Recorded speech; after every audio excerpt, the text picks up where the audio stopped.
Hello students, how are you? I hope you all are fine.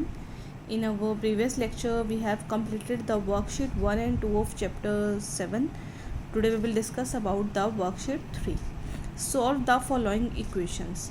आपको मैंने जब ये चैप्टर स्टार्ट किया था आपको तब भी मैंने कुछ एक आइडिया दिया था इक्वेशंस को सॉल्व करने का, तो अब वही चीज़ें हम यहाँ पर यूज़ करेंगे. सॉल्व द इक्वेशंस का मतलब क्या होता है कि इक्वेशंस आपको क्लियर है जिसके अंदर हमारे कुछ वेरिएबल्स आते हैं, कांस्टेंट आते हैं, कुछ टर्म्स बन जाती है, कांस्टेंट और वेरिएबल्स की प्रोडक्ट होती है, और ये सब जो टर्म्स बनती हैं इन सबको एडिशन या सब्ट्रैक्शन के साथ या मल्टीप्लिकेशन के साथ इनको सेपरेट किया जाता है. क्लियर है? तो अब जब सॉल्व द इक्वेशंस का मतलब होता है कि इनके अंदर एक ही वेरिएबल होता है ना. हमने लीनियर इक्वेशंस के बारे में है ना ये, तो मतलब variable in the power of 1 एक ही वेरिएबल होता है. तो इसके अंदर जो वेरिएबल होता है ना उसकी हमें वैल्यू फाइंड आउट करनी है. आपको पता है आपको वेरिएबल की वैल्यू नहीं पता होती, बट हमें इसमें वही वेरिएबल की वैल्यू हमें फाइंड आउट करनी होती है.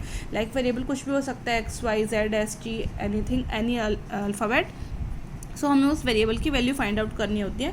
और वेरिएबल की वैल्यू फाइंड आउट कैसे करते हैं? आपको पता है कि इक्वेशन के अंदर 2 हमारी साइड्स होती हैं, left hand side and right hand side. तो आप क्या करते हो, वेरिएबल को एक तरफ कर देते हो और बाकी सब कांस्टेंट को इक्वल के दूसरी तरफ ले जाते हो, और तब तक सॉल्व करते हो जब तक कि वेरिएबल ये हमारा अकेला होता रहे और बाकी सारी टर्म्स हमारी उधर जाकर सॉल्व होती रहती है. सो ये हमारा प्रोसीजर रहता है. We are starting from the sum 1 of this worksheet. Like x plus 9 is equals to 15. x plus 9 is equals to 15. अब इसमें वेरिएबल क्या है, हमारा x है ना, हमें x की वैल्यू फाइंड आउट करनी है. अब इसके पास एक टर्म है प्लस का 9, ये एक्स्ट्रा है, ये इसके पास नहीं होना चाहिए. वेरिएबल जो होता है उसको सेपरेट कर दो, बिल्कुल अकेला कर दो. सब हमारे जो कॉन्स्टेंट है वो हमारे दूसरी तरफ लेकर चले जाएंगे. सो 15 ऑलरेडी था उधर. जब हम 9 को उधर लेके जाएंगे, आपको मैंने पहले ही बताया था, अगर हम किसी कॉन्स्टेंट को या किसी वेरिएबल को इक्वालिटी के एक साइड से दूसरी साइड लेकर जाते हैं तो उसका जो हमारा ऑपरेशन है वो चेंज हो जाता है. मतलब अगर वो प्लस हो रहा था तो माइनस हो जाएगा, माइनस हो रहा था तो प्लस हो जाएगा, मल्टीप्लाई था इस तरफ तो उधर जाकर डिवाइड हो जाएगा, और अगर इधर डिवाइड था तो उधर जाकर मल्टीप्लाई हो जाएगा. तो जब ये प्लस का 9 उधर गया तो इधर तो सिर्फ क्या बचा, x बचा लेफ्ट हैंड साइड में. 15 ऑलरेडी था राइट हैंड साइड में इक्वल में. देन 9 उधर जाकर क्या हो गया, माइनस का हो गया, क्योंकि यहाँ प्लस का था. 15 माइनस 10 कितना बन गया, 6. 6 is the answer. Simple solution है. ऐसे ही हमारा बी पार्ट है. देन है हमारा C part. 8x is equals to 24. अब आपको पता है कि अगर एक कांस्टेंट और वेरिएबल एक साथ लिखे जाते हैं बिना किसी ऑपरेशन के बीच में, तो मतलब वो आपस में मल्टीप्लाई में है. So this is 8 multiply x. तो वेरिएबल तो x है, x को अकेला करना है, मतलब 8 इसके पास से हमें हटाना है. तो 8 को हम इक्वल के दूसरी तरफ लेके जाएंगे.